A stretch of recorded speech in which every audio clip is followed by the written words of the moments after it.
ওই কাগজে হ্যাঁ উনি লেখা দিচ্ছে ওইটা একদম ওই কাগজটা পাল্টাতে পারবে না এই লেখাটা এইটা অ্যাডপ খানের লেখা এটা আমি ফটোকপি করে নিয়ে আসছি ফটোকপি করে নিয়ে আসছি এদিকে একটু দেখেন একটু ঘুরে দেখেন হালকা হালকা এই নাম্বারটা কার বলছেন অ্যাডপ খান আর বিকাশ নাম্বারটা আমি জানি না ওনার না এজেন্টের কোনো এটা জানি না আমি যারা এই নাম্বারটা দেন একটু ব্লার করে দেন পুরোটা এটা ঠিক করে না ভাই কেউ সরাসরি দেন ঠিক আছে এখন আপনার কাছে জানতে চাই অ্যাডলফ খানের সাথে যে আপনি গ্রুমিংটা করতে গিয়েছিলেন আসলে কোন আশায় কোন উদ্দেশ্যে তার সাথে গ্রুমিংটা করতে গেছিলেন একটু যদি বলতেন গ্রুমিংটা করতে গেছি ভাইয়া গ্রুমিং এর মধ্যে উনি তো বলছে প্রথম আমি বলি যে যারা টিকটক করে বুঝতে পারছে না যে আমরা টিকটকে গিয়ে আমরা নিজেকে মনে করি যে অনেক বড় মনে হয় কিছু হয়ে গেছি হ্যাঁ তো ওই উদ্দেশ্যে যে উনি যে লেখছে গুমিনে যে এইখানতে মডেল হলে ফটোশুট হবে তারপরে নাটক করা যাবে ছবিতে চান্স মানে যার যেটা ইচ্ছা যার যারই হবে তো এইরকমই ভাবছি যে টিকটকে যখন এটা করি ভাইয়ার কাছে যদি গ্রুমিং শিখি তো নিশ্চয়ই যদি অন্য কিছু আমাকে দিয়ে না হয় ফটোশুট তো করতে পারবো হ্যাঁ বয়সের সাথে বয়স্করা কি শাড়ি গয়না পরে না তারা কি শুট করতে পারবে না এই ভেবে আসছি আর উনি আমাকে বলছে যা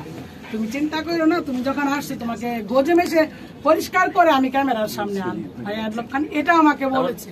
সিনেমার নায়িকা হওয়ার উদ্দেশ্যে আপনি না না নায়িকা না ভাইয়া নায়িকা না সেলিব্রিটি হওয়ার জন্য আপনি অ্যাডলফ খানের সাথে গুলি করেছেন হ্যাঁ এটার জন্যই ওই পোকা থেকে আজকে এই পর্যন্ত আসা এই 40,000 টাকা আপনি অ্যাডলফ খানকে দিলেন আপনি একজন নারী আপনি এতগুলো টাকা কোথায় পেলেন টাকা উৎস আমার হাজবেন্ড বাইরে থাকে বলতে বিদেশে থাকে তো ভাইয়া বুঝছেন তো বিদেশে থাকে আমার হাত খরচা দেয় না আমার খাবার খরচা দেয় হাত খরচ দেয় হ্যাঁ ভাইয়া বলতে পারেন একটা হাত খরচ খাবার খরচ 40,000 টাকা কিন্তু অনেক তাপ তখন কিন্তু আমি একটা মাস আমি একা দেখে আমার একটা ছেলে ওই ছেলেটাকে নিয়ে এটা কোনো কথা হলো না ছেলেটাকে নিয়ে কিন্তু আমি ভাই যে পারে দেখুন আপনি দেন ওই ছেলেটাকে নিয়ে কিন্তু আমি ওই 2-1 মাস কিন্তু কষ্টেই চলছি দেখুন 40,000 টাকা একটা খরচা থেকে আমার একটা খরচা থেকে অ্যামাউন্ট না বড় অ্যামাউন্ট না তা আমার হাজবেন্ড যদি 70,000 টাকা আমাকে দেয় ওইখান থেকে যদি ওনাকে 40,000 টাকা দিয়ে আর 30,000 টাকা দিয়ে একটা মাস যাওয়া কিন্তু টাফ একটা ছেলের পড়ার খরচ কারেন্ট বিল গ্যাস বিল খাবার বুঝেন আপনারা আমি একটু কষ্টই করছি 2-1 মাস ওনাকে টাকাটা তার জন্য এত কষ্ট যে উনি যদি জাস্ট খালি বলতো না আমি পারি নাই হ্যাঁ আমি তোমাকে গ্রুমিং করাইতে পারি না যে এখন কেন উনি বলে যে আমার কাজ করবে তখন কি বলতে পারতো না উনি তো 5 বছরে একটা দিনও আমাকে বলে না একটা ফোনও দেয় না আচ্ছা এই যে আমরা দেখি প্রবাসীর বউকে নিয়ে আরেকজন ভেগে যায়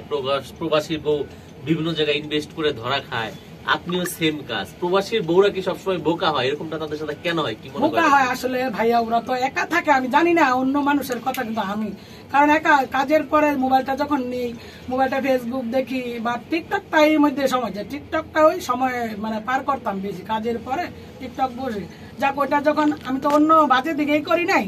ওনার সাথে টিকটকে পরিচয় মানে ওনার সাথে আমি কিছু ডুয়েট করছি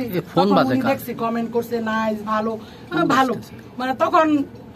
জেনেই কিন্তু করছি যে উনি একজন বড় মডেল তা ওনার সাথে একটা পরিচয় হলে বুঝলেন নিজেকে একটা মনে হয় যেন গর্বিত মনে হয় যে বড় একটা মডেল ফ্যাশন ডিজাইনার আমি টিকটক করার পরে আমাকে লাইক কমেন্ট করে নাইস ভেরি নাইস তো খুব ভালো লাগতো তো করতাম তো ওইখান থেকে যখন ওনার গ্রুমিংটা আমি অ্যাডলফ খানের গ্রুমিং কোর্সেরিটা দেখি তখন ভাবলাম দেখি না ক্ষতি কি আমার বাড়িতে কেউ নাই সময় কাটানোর জন্য ওই ওনার পাশ ধরা তা ভাইয়া উনি তো আর আমার ক্লাস করাইলো না আচ্ছা এই যে আপনি 40,000 টাকা দিলেন অ্যাডলফ খানকে দিয়ে প্রতারিত হলেন এটা আপনার ফ্যামিলি হয়তো জানতো না হ্যাঁ জানে এখন না আমার আম্মা টেবিলের উপর রাখে না টেবিলের উপর রেখে দেন কার ওইটা টেবিলের উপর রেখে দেন আমার আম্মা জানে আমার আম্মা জানে আমার ছেলে যে তখন তো ছোট ছিল একটা এখন 12 বছর হয়েছে আমার ছেলে জানে এখানে পাঠানের পিছনে অবদান আমার ছিল যখন মানে আমি নক দিলাম আমার ছেলে আমি আসতে চাই নাই অনেক দূর আসতে চাই না এবার আমার ছেলেই আমাকে বলছে মা তুমি যাও না মা সুযোগ আছে তুমি যাও তোমার কাছ থেকে ওই টাকা নিছে যাও না ওই আঙ্কারটা তুমি যাও